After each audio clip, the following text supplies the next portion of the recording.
Years of silence, years of being ignored, until a letter, hidden away and forgotten, brought my family back together.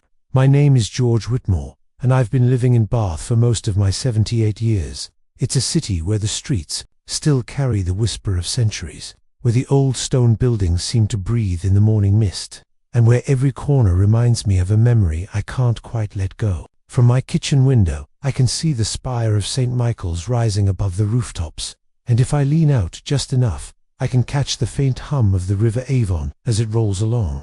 People often say Bath is one of the most beautiful places in England, but beauty doesn't mean much when you've got no one to share it with. I wasn't always alone. There was a time when my home was filled with the laughter of my grandchildren, Thomas with his quick wit and boundless curiosity, and Lucy with her bright eyes and the habit of tilting her head when she listened, as if she was absorbing every word. They'd visit almost every weekend, running through the back garden while Margaret, my late wife, and I watched from the patio with mugs of tea in our hands.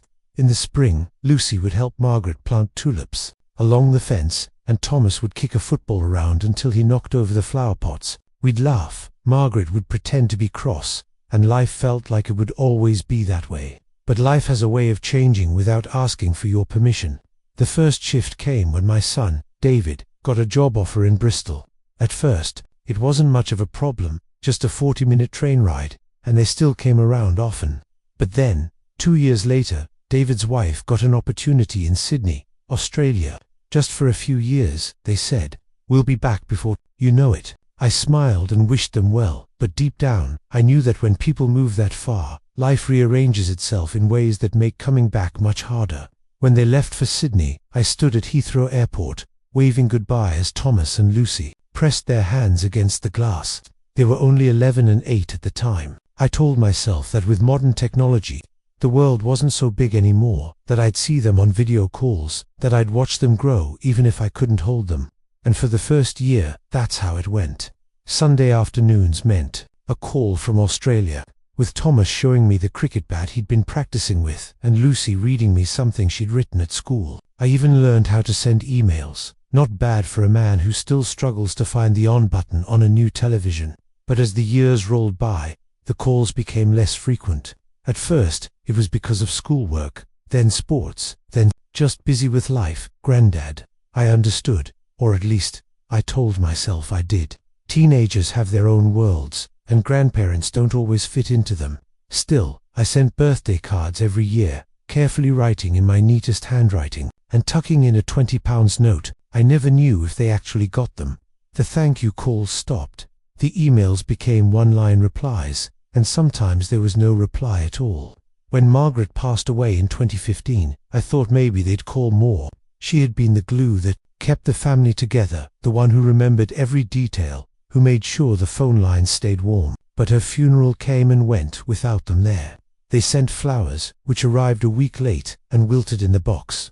I don't blame them for that. They were halfway around the world. But the absence stung in a way I can't fully put into words. It was around then that the silence began to feel heavier. I'd wake up in the morning, make myself a cup of tea, and check my phone, hoping for a message. Most days, there was nothing but spam from companies I didn't remember signing up for. I'd walk into town, past the Roman baths and the pump room, nodding at familiar faces, but rarely stopping to chat. People knew me as that old widower who lives near the Crescent. Some afternoons, I'd sit in the park near the Royal Crescent, watching tourists take photographs and children chase pigeons, and I'd imagine Thomas and Lucy there with me, laughing like they used to. One year, I decided to surprise them with a trip to Australia. I'd saved up enough, and though the idea of flying for 24 hours at my age was daunting, I was determined. But when I called David to tell him, there was a long pause on the line. "Dad, it's probably not the best time," he said. Something in his tone told me not to push it. I never booked the ticket. After that, I began to hear less from them altogether. Months would pass with no word. I sent Christmas cards, but when no reply came, I stopped writing them for a while. It wasn't that I didn't care, I just didn't want to feel like I was shouting into a void. Friends at the local pub told me not to take it personally. Kids these days live on their phones, but that doesn't mean they don't love you, they'd say. But what's love without presence? Without shared moments? It's funny, the tricks your mind plays when you're lonely.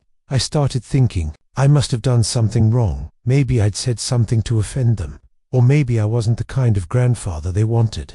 I replayed every conversation in my head, looking for the moment things shifted. But the truth is, sometimes there isn't one moment. Sometimes it's a slow drifting apart, like a boat untethered from the dock, moving farther away until you can barely see it. By the time they returned to England, Thomas in his 20s now, Lucy just finishing university, we were strangers, in all but blood. They moved to London, busy with jobs and friends, and I stayed here in Bath, waiting for calls that rarely came. Years passed like this, birthdays missed, Christmases spent alone, conversations reduced to polite text messages, and yet, every time the phone rang, a part of me still hoped it was them. That hope, stubborn and foolish as it was, never really left me. I suppose that's the thing about family. Even when they disappear from your life, they're still threaded through your memories, your habits, your very sense of who you are. Thomas's laugh is still in my ears when I hear a boy in the street shout. Lucy's habit of humming when she reads comes back to me whenever I'm in the library. They might have been silent for years, but they never really left my mind. I didn't know it then, but the years of silence were about to end. Not because they decided to call, not because I finally went to London to see them, but because of something unexpected, something buried in my attic for over a decade. And it would all begin on a rainy Tuesday morning, with a decision I almost didn't make. It was a Tuesday morning in late October when the rain started coming down sideways. You know the kind, the sort that soaks you even if you're under an umbrella, the sort that makes the whole city smell faintly of whetstone and leaves. I'd been meaning to clear out the attic for years, but like most things I meant to do, it kept sliding further down the list. That morning though, there was no avoiding it. A leak had sprung in the roof during the night, and the man from the repair company told me he couldn't fix it without me first clearing the space. So, after 2 mugs of tea and a rather grumpy sigh, I pulled down the creaky ladder to the attic. The air up there was cold and musty, carrying the scent of forgotten decades-old suitcases, mothballs, and dust thick enough to write your name in. I had to duck under the rafters, moving slowly so my knees didn't betray me. Boxes were stacked haphazardly, most of them untouched since Margaret passed away. She'd always been the one to keep things organized, labeling every box in neat handwriting. Without her, the attic had become more of a museum of things I couldn't bear to throw away. I started with the boxes closest to the ladder: old Christmas decorations, a broken sewing machine, a pile of coats from the 70s that were unlikely to come back into fashion. Then, in the far corner, under a thin blanket, I found a small wooden chest. It wasn't locked, but the latch was stiff, as if it hadn't been opened in years. The moment I touched it, I remembered it from our first years in this house. It was Margaret's keepsake box, the one where she stored letters, photographs, and little mementos of the children and grandchildren. I sat cross-legged on the dusty floor and opened it carefully. Inside were layers of folded paper, birthday cards with crayon drawings, ticket stubs from seaside holidays, and photographs yellowing at the edges. I picked one up. It was of Lucy, maybe 6 years old, sitting in our garden with a smear of strawberry jam across her cheek. Next to it was a letter in my own handwriting, dated 1989, when David had gone off to university for the first time. I smiled at my own clumsy attempts to be poetic, and then I saw it. An envelope, cream-colored and still sealed, with "To Lucy, from Grandma" written on the front in Margaret's handwriting. The postmark in the corner was faint but readable. March 2009. My heart tightened. 2009. That would have been just months before they left for Australia. I couldn't imagine why Margaret would write a letter to Lucy and never send it. Knowing her, she probably meant to post it but set it aside in the chaos of packing or the whirlwind of family visits before they moved. For a long moment, I just stared at it. The paper was slightly warped with age, and there was a faint scent of lavender. Margaret's scent. I felt an ache in my chest, the kind you get when you're caught between joy and sadness. I wanted to open it, but it didn't feel right. It wasn't my letter to read. Still, the curiosity gnawed at me. What words had Margaret written that were meant for Lucy? Words that had been sleeping in this box for over a decade. I put the envelope down and kept going through the chest, but my mind kept circling back to it. What if it was something important? A story from her childhood, advice for Lucy as she grew up, maybe even an apology for something I never knew about. I could almost hear Margaret's voice in my head, warm, measured, with that gentle firmness she had when she wanted to make sure you listened. By the time I'd cleared enough space for the roofers, the letter was still sitting in my pocket. I told myself I'd put it back, but my hand refused to let go of it. When I came back downstairs, I made another cup of tea, sat at the kitchen table, and just held it there in front of me. The rain was still lashing against the window, and the whole house felt unusually still. Part of me considered slipping it into a new envelope and posting it anonymously to Lucy. But then another thought struck me. What if I delivered it in person? What if this letter, forgotten for so long, could be the bridge back into their lives? That was when the doubts began. What if she doesn't care? What if she's moved on and doesn't want to be reminded of the past? What if I turn up and she turns me away? I sat there for the better part of an hour, turning the envelope over in my hands, weighing the risks. It's strange, in my younger days, I was never afraid to take action. I worked as a carpenter for 40 years, making decisions on the spot, fixing problems as they came. But when it came to my own family, the fear of doing the wrong thing could stop me in my tracks. Eventually, I took the letter into the living room and placed it on the mantelpiece, right beneath the framed photograph of Margaret on our 40th anniversary. Her eyes seemed to follow me, just like they always did when she thought I was hesitating about something important. "All right, Margaret," I muttered. "I'll think about it." But thinking about it wasn't really an option. The letter had lit something in me, a quiet but persistent need to reconnect, to try once more before it was too late. I didn't know how Lucy would react, but I knew I couldn't just put the letter back in the attic and pretend I'd never found it. That night, I barely slept. Every time I closed my eyes, I imagined Lucy as she was in that photograph from the garden, tilting her head and smiling at me with jam on her face. I imagined her now, a grown woman in London, perhaps sipping coffee in some modern cafe, completely unaware that her grandmother's words were sitting in my house, waiting to be read. The next morning, I made a decision. I was going to deliver the letter myself.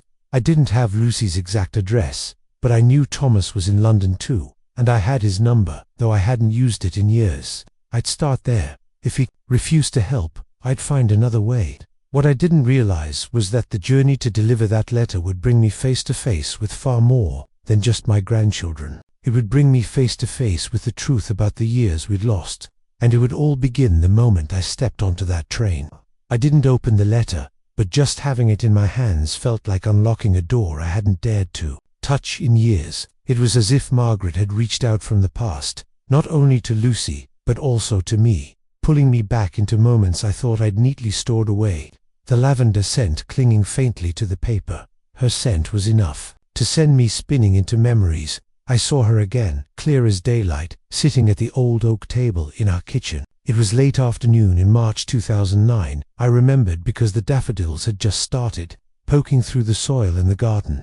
Margaret had her glasses perched low on her nose, pen in hand, leaning over the table with that little furrow between her brows. That was her letter-writing face, the one she wore when she was completely absorbed in her words. A pot of Earl Grey steamed beside her, and I was clattering about at the sink, rinsing mugs from the tea we'd just shared. "What are you writing, love?" I'd asked.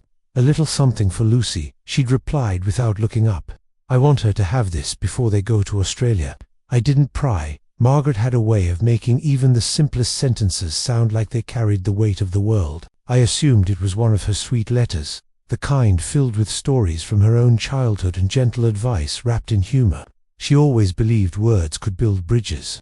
Maybe that's why I fell in love with her in the first place. Holding the envelope now, I realized I had no idea why it never reached Lucy. Did Margaret forget to post it? Did she change her mind? Or had it been swept away in the chaos of packing, visiting relatives, and the constant stream of farewells? Before the move, the not knowing made my chest ache. That day in 2009 had been filled with small, ordinary moments, or at least they'd felt ordinary then. I remember Thomas and Lucy playing in the back garden, their shouts and laughter drifting through the open kitchen window. Thomas was practicing his football skills, though practicing meant kicking the ball into the fence until the neighbors glared. Lucy sat cross-legged on the grass, pretending to hold a tea party with daisies for plates and stones for biscuits. Margaret would glance up from her writing every now and then to watch them, a soft smile curling at the edges of her mouth. She was always like that, fully present, even in stillness. She could make an afternoon feel like a memory worth keeping just by being in it. As I sat in my armchair now, the rain easing outside, those memories didn't just arrive, they surrounded me. I could hear the faint clink of Margaret's teaspoon against the china cup, the rustle of paper as she folded the letter. I could even feel the warmth of her hand when she passed me the teapot, her fingers brushing mine in that casual, familiar way that comes after decades of loving someone. From there, my mind wandered further back, seaside trips to Brighton, when the children were young, Margaret in a wide-brimmed hat, holding David's hand while I carried the picnic basket. Thomas, years later, running along the Brighton pier, convinced he could win every prize at the stalls. Lucy trailing behind, holding a stick of candy floss bigger than her head. The smell of salt in the air, the cries of seagulls overhead, and Margaret laughing beside me, saying, "These are the days we'll remember. George, mark my words." She'd been right, of course, but I hadn't realized how right until those days were gone. The letter felt like a bridge back to all of it. I didn't even know what it said, but it represented the voice I'd been missing, her way of binding people together with nothing but paper and ink. I wondered if Lucy even remembered those afternoons in the garden, or the sound of her grandmother, reading bedtime stories in that gentle, lilting voice. Perhaps, if she read the letter, it would bring all of it rushing back to her, just as it had for me. I thought about the last time we'd all been together before the move to Australia. It had been a farewell gathering at our house, sandwiches, on platters, Victoria sponge, and endless cups of tea. Friends and family came and went all afternoon, hugging, promising to stay in touch. Margaret had hovered near Lucy and Thomas, making sure they ate something amid the excitement. I'd caught her watching Lucy at one point, her expression a mixture of pride and sadness. Maybe that was the moment she decided to write the letter. Maybe she'd known even then that goodbyes can stretch on longer than we ever expect. When you're old, people talk about the good old days as if they're locked away in some unreachable past. But I've learned they're not locked at all. They're right there, waiting for something to open the door. For me, that something was an envelope forgotten in a wooden chest. I held the letter again, running my fingers over the curve of her handwriting. Margaret's script was always elegant, every loop and line deliberate. Even her envelopes looked like little works of art. The thought of Lucy seeing this, recognizing her grandmother's writing after so many years, made my throat tighten. Would she cry? Would she smile? Or would she put it aside with barely a glance, too caught up in her life to care? That uncertainty gnawed at me, but alongside the doubt was something else, a stirring I hadn't felt in a long time. Hope, the kind of hope that whispers, maybe this will be the thing that changes everything. That evening, I made myself a simple supper, cheese on toast, and a mug of tea, and took the letter into the living room again. I set it on the coffee table and stared at it, while the clock ticked steadily on the mantel. It struck me how strange it was that a small, sealed piece of paper could feel so heavy, not in weight, but in what it carried. It wasn't just Margaret's words, it was years of silence, of distance, of missed chances, all folded into one fragile object. At one point, I almost convinced myself to open it, just to know, but something in me resisted. It wasn't mine to read. If Margaret had wanted me to see those words, she'd have shown me herself. No, they belonged to Lucy, and delivering them in person, face to face, felt like the only right thing to do. By the time I went to bed, the decision was made. The letter would not go back into the attic. It wouldn't be tucked away in a drawer to gather dust. I would take it to her. Even if she turned me away, at least I would have tried. At least I wouldn't spend the rest of my life wondering what if. The next morning, I took the letter down from the mantel and slipped it into the inside pocket of my jacket. It was strange. I felt lighter just knowing it was there. Like carrying it close to my heart, somehow carried Margaret with me too. I didn't know then that my journey to deliver it would lead me straight into Thomas's path before I even reached Lucy. And that chance encounter, as awkward and unexpected as it would be, was about to change everything. I've never been a man to make hasty decisions, but once my mind is set, I tend to move. That Wednesday morning, I woke up with the letter still in my jacket pocket, as if keeping it close overnight had somehow cemented my resolve. It was the first thing I touched when I got out of bed, my fingers brushing over the envelope like it was something fragile enough to break, or precious enough to guard. Still, deciding to deliver it and actually doing it were two very different things. I started with the practicalities. I didn't have Lucy's current address, but I knew she was in London. That much I'd gleaned from a stray Christmas card from David 2 years earlier. One of those generic ones with a snowy village scene on the front, and nothing personal inside except "from David and family" in rushed handwriting. No return address, of course. The only real lead I had was Thomas, my grandson. I hadn't spoken to him properly in over a decade, and the thought of ringing him out of the blue made my palms sweat. Still, I dug out the old address book Margaret had kept, the one with a cracked leather cover and her notes scribbled in the margins. There it was, Thomas's mobile number, written in blue ink, the digits slightly smudged. I must have stared at that number for 10 minutes, phone in hand, before I finally dialed. The ringtone seemed to stretch forever, each pulse giving me time to second-guess myself. Just when I was about to hang up, the line clicked. Hello. The voice was deeper than I remembered, older, but still recognizably his. Thomas, it's Grandad. Silence. A long one. Long enough that I thought maybe he'd hung up. Then, oh hi. His tone was polite but distant, like I was a stranger calling by mistake. I've found something. Something that belongs to Lucy. I'd like to give it to her. In person.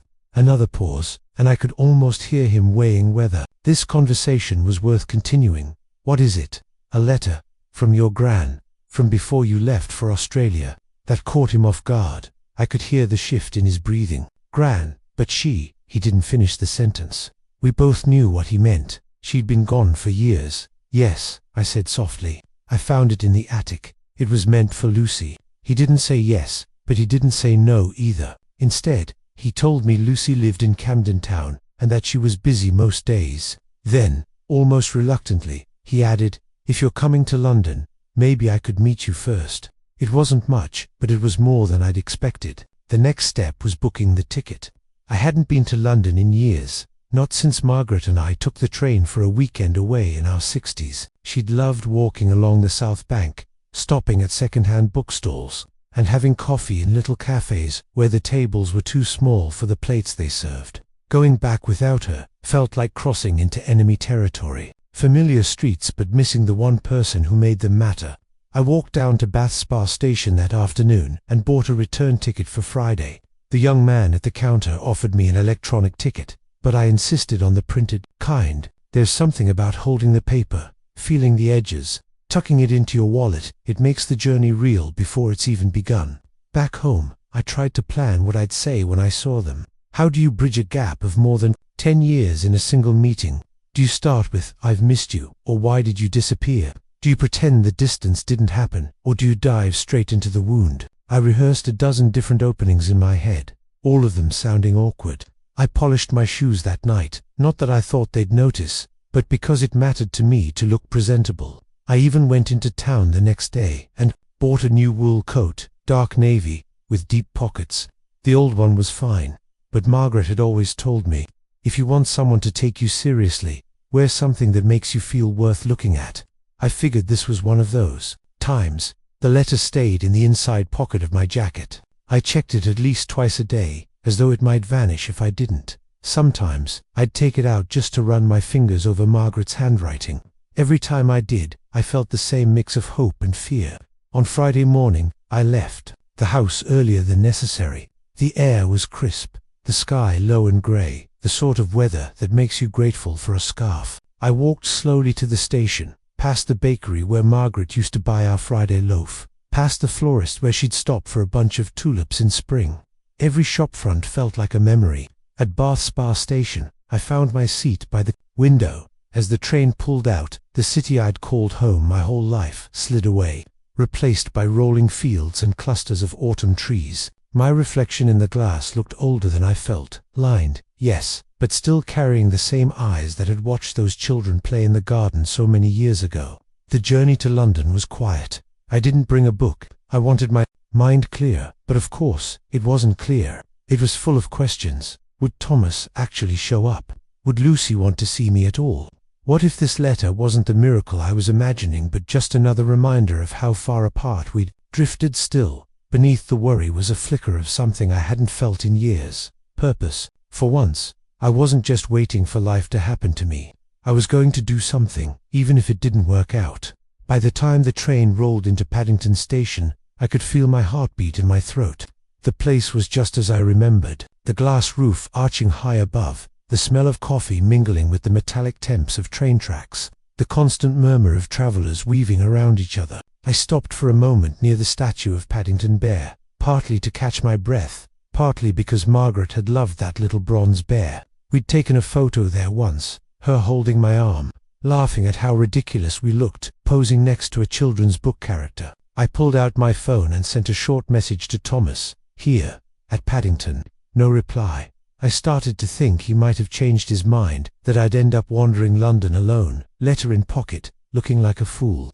But then, after what felt like a lifetime, my phone buzzed. Meet at the cafe near King's Cross. I'll be there in 20. I tightened my grip on the handle of my bag. King's Cross was just a short tube ride away, but it felt like the real journey, the one that mattered, was about to begin. What I didn't know then was that walking into that cafe would feel like stepping into a room where time had been both frozen and rewritten. Because when I saw Thomas again, older, taller, but still carrying that same look in his eyes, I realized this meeting was going to change far more than just the delivery of a letter. King's Cross Station has always felt like organized chaos. The constant flow of people, some hurrying with their eyes locked on departure boards, others drifting like they have all the time in the world, creates a hum that never really fades. As I stepped off the tube and into the main concourse, I felt that hum wrap around me, the sound of a city moving at a pace I'd long since stopped trying to match. The cafe wasn't hard to find, a glass-fronted corner place with small, round tables and the smell of fresh espresso spilling out into the station. I stopped just outside the door, scanning the faces through the window, and then I saw him. Thomas. He was sitting at a table near the back, his head bent over a cup of coffee. His hair was shorter than I remembered, styled neatly instead of the messy mop he'd had as a teenager. He wore a dark jumper, and the way he sat, shoulders slightly hunched forward, hands wrapped around the cup, reminded me of his father. My son. For a moment, I just watched him. 10 years had turned the boy I knew into a man I didn't recognize. There was a faint line across his forehead, a seriousness in his expression that didn't belong to the laughing child who used to chase a football across my garden. I wondered if he'd recognize me straight away, or if I'd become just another old man in a crowd. When I finally pushed the door open, the warmth of the cafe hit me, along with the sharp scent of roasted coffee beans. The noise of the station faded, replaced by the soft clink of cups and the low murmur of conversation. I walked slowly toward him, my heart drumming in my chest. He looked up when I was a few feet away. "Thomas," I said, my voice catching slightly. His eyes flickered surprise, recognition, and something else I couldn't quite name. "Granddad," he replied, nodding once. No smile. I sat down opposite him, careful to set my bag on the floor so I wouldn't fidget with it. For a few seconds, neither of us spoke. We just looked at each other, each trying to measure the changes. "You look well," I ventured. He gave a small shrug. "Busy. London does that." I nodded, unsure whether to take that as an invitation to ask about his life, or as a polite way to say don't pry.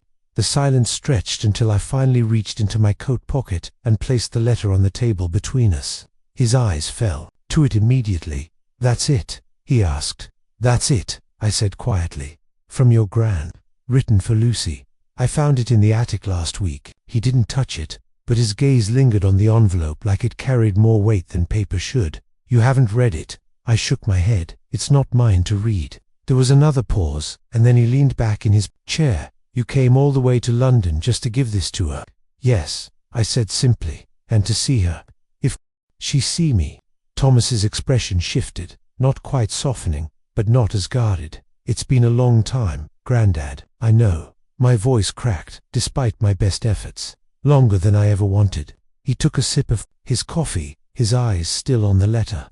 "Lucy doesn't talk much about before." The words stung, but I understood. Sometimes not talking is easier than unpacking years of distance.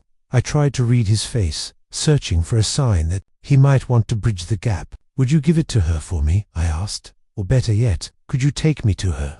He hesitated, and in that moment I realized this was the test. This wasn't just about the letter, it was about whether he was willing to let me step back into their lives, even a little. Finally, he sighed. "All right, she's in Camden. I can text her and see if she's free." Relief washed over me so quickly I had to grip the edge of the table to steady myself. "Thank you, Thomas." While he pulled out his phone, I watched him. He typed quickly, pausing only once before sending the message. Then he set the phone down, face up between us. The screen lit up a minute later with her reply. "I can do an hour. At my place." Thomas glanced at me. "Looks like you're in luck." I smiled faintly. I've always believed in luck, though Margaret used to say it was just preparation meeting opportunity. He gave the smallest of smiles at her name. She would say that the journey to Camden was quiet, but not uncomfortably so. We sat side by side on the tube, the rattle of the train filling the silence. I wanted to ask him about his life, his job, friends, whether he still played football, but I was afraid of sounding like an interviewer rather than a grandfather. Instead, I let the moments pass, stealing glances at him when he wasn't looking. He carried himself differently now, with the confidence of someone who'd learned to navigate the city. But there was still a hint of the boy in the way he tapped his fingers against his leg, a restless energy I remembered well. When we emerged onto the streets of Camden, the air smelled faintly of spices from a nearby market stall. The pavements were crowded, the shop fronts bright with colors, music drifting from open doors. It was a far cry from the quiet streets of Bath, and for a moment I felt out of place, an intruder in a world that didn't belong to me. Thomas led the way to a narrow building with a bright blue door.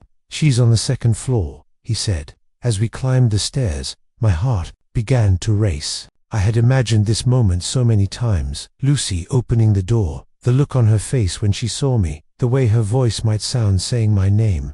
But now, standing outside her flat, I realized how unprepared I really was. Thomas knocked. There was movement inside. Then the sound of the lock turning. The door opened slowly, and there she was. Lucy, older, of course, her hair longer, her features sharper, but still with that same tilt of the head, the same curious eyes. For a heartbeat, she didn't move. Then her gaze fell to the letter in my hand. "Granddad," she said softly. And in that single word, I felt 10 years of silence crack. Just enough for something, maybe hope, maybe something more, to slip through. Lucy stepped aside, wordlessly gesturing for us to come in.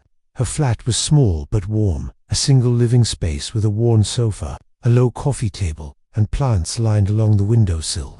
The faint smell of lavender hung in the air, and somewhere, in the background, a kettle clicked off. I hesitated in the doorway, unsure if I should remove my coat or keep it on, as if being ready to leave at a moment's notice might protect me if things went wrong. Thomas gave me a small nod toward the sofa, and I took a seat. Lucy sat opposite me in an armchair, tucking her legs beneath her. The letter felt heavier in my hand than it had all morning. I turned it over once, twice, tracing the handwriting. On the front, Margaret's handwriting, slanted, neat, and unmistakable. "I found this last week," I began, my voice low. "In the attic. It was addressed to you, your Gran. She must have meant for you to have it, but it never reached you." Lucy's eyes stayed on the envelope. "Why now?" she asked quietly. "Because I couldn't keep it any longer," I admitted. "Too many years have gone by already." I held it out to her. She hesitated, then took it, her fingers brushing mine. She didn't open it straight away.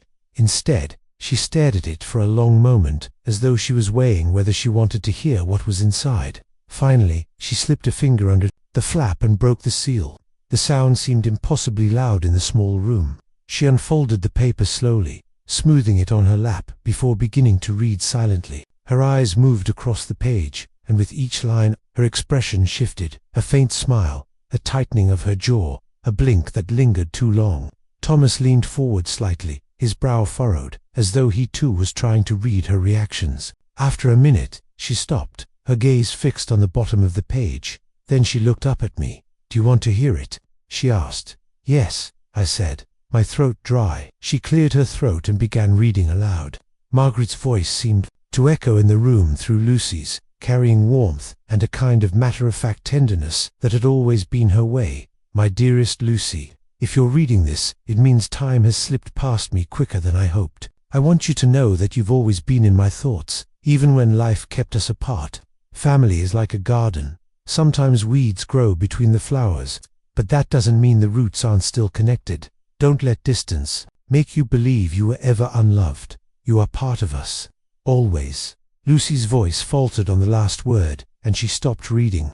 She folded the letter carefully, as though afraid it might tear under the weight of her hands, and set it on the table. I felt a lump rising in my throat. Margaret had always known the right words, simple, but enough to cut through whatever walls people built. I blinked hard, but the sting in my eyes didn't fade. Thomas was the first to speak. She really meant that. Yes, I whispered. Your Gran never said things she didn't mean. Lucy looked at me for a long moment, and in her gaze I saw both the little girl who used to fall asleep in my lap during Sunday films and the woman who'd spent years believing. I'd let her drift away. I don't know what to say, she murmured. You don't have to, I said. Just knowing you've read it, that's enough for me. But it wasn't entirely true. I wanted more, a conversation, a second meeting, a chance to make up for the years I'd lost. Still, I knew this wasn't the moment to press. The letter had opened a door, but stepping through would take time. Lucy reached for the letter again, holding it in both hands. Can I keep this? Of course, I said. She gave a small nod, then leaned back in her chair. The room settled into a quiet that didn't feel as heavy as before. The kind of quiet that suggested something had shifted, even if it was just by an inch. For the first time in years, I felt like I wasn't entirely on the outside looking in. After a while, Lucy suggested we go out for some air. Camden was just waking up from its late morning quiet, the streets slowly filling with market vendors setting up their stalls, the smell of freshly brewed coffee spilling from small cafes, and the sound of distant buskers tuning their guitars. We stepped outside together, Lucy, Thomas, and me, walking side by side, but with just enough space between us to remind me that this was still new territory. The November air was crisp, carrying the faint scent of rain on stone. I tucked my scarf a little tighter around my neck. Have you been to Camden much? Lucy asked, as we passed a stall selling second-hand books. Not in years, I admitted. Your Gran and I came once in the early 90s. She bought a ridiculous hat, purple with feathers, wore it all day like she was on holiday. Lucy gave a small laugh, the first I'd heard from her since I'd arrived. Sounds like her. We wandered past vintage clothes racks, the owners greeting regulars by name, and small food stalls with steam curling into the air. The atmosphere was alive, almost chaotic, but somehow comforting. It reminded me of when the kids were small and we'd go to the Saturday markets in Leeds, weaving through crowds, pockets full of coins, Margaret always stopping to chat with every vendor. At one point, Thomas slowed his pace to look at a table of old vinyl records. I hung back with him while Lucy moved ahead, running her hand along a rail of patterned scarves. She's not great at this stuff, Thomas said quietly, glancing toward his sister, talking about, feelings she need time. I know, I said. I'm not here to force anything. I want her to know I'm still here, that I always was. Thomas nodded and picked up a record, The Beatles, Abbey Road. She'll come around, eventually. Lucy rejoined us a moment later, holding a scarf the color of deep wine. This reminds me of one Gran used to wear, she said, almost to herself. Then, without looking directly at me, she asked, do you want a coffee? It was such a small offer, but it landed in my chest like something far heavier. I'd like that, I said. We found a small cafe tucked behind a row of stalls, its windows fogged from the warmth inside. The three of us squeezed into a corner table. While Lucy went to order, Thomas and I sat in a comfortable silence, the kind that doesn't demand conversation. When she came back, she set a cup of tea in front of me instead of coffee. You always drank tea, she said simply, and for the first time that day, she looked me directly in the eyes. We stayed there for nearly an hour, talking about nothing in particular, the weather, the Christmas market that would open next week, a new bakery Thomas had discovered. There were still gaps, pauses where neither of us knew what to say, but they didn't feel as sharp as before. As we left the cafe, and the afternoon light began to fade, I realized something important. The letter had opened a door, but this walk, these shared ordinary moments, were the first real steps through it. The train ride back to Leeds felt quieter than the one that had taken me to London, not because there were fewer passengers, in fact, the carriage was full, but because my mind was busy replaying every moment of the day. I sat by the window, watching the cityscape give way to fields and small towns. Each flash of green and grey seemed to carry a memory. Lucy's brief smile in the market, the way Thomas had stepped in to keep the conversation from stalling, the cup of tea she'd brought me without asking. Small things, tiny, almost fragile, but to me, they were cracks of light after years of darkness. I thought about the letter, how it had sat in a drawer for who knows how long, forgotten until fate or accident had brought it back to her hands. It struck me that sometimes the things we think are lost forever aren't gone at all. They're simply waiting for the right moment to be found. By the time the train pulled into Leeds station, the sky had turned a deep navy, street lamps casting warm circles of light on the wet pavement. I made my way home, the echo of my footsteps following me down the quiet street to my little terraced house. Inside, I put the kettle on. The familiar hiss and click of it boiling filled the kitchen, grounding me in my own space again. I set my coat on the chair, sat down, and just breathed. I didn't know if Lucy would write to me again, or if months might pass before we spoke. But I knew this: the wall between us wasn't as high as it had been. There was a gate now, even if it was only slightly open, and gates can be widened. I sipped my tea, letting the warmth settle in my chest. For the first time in years, the house didn't feel so empty.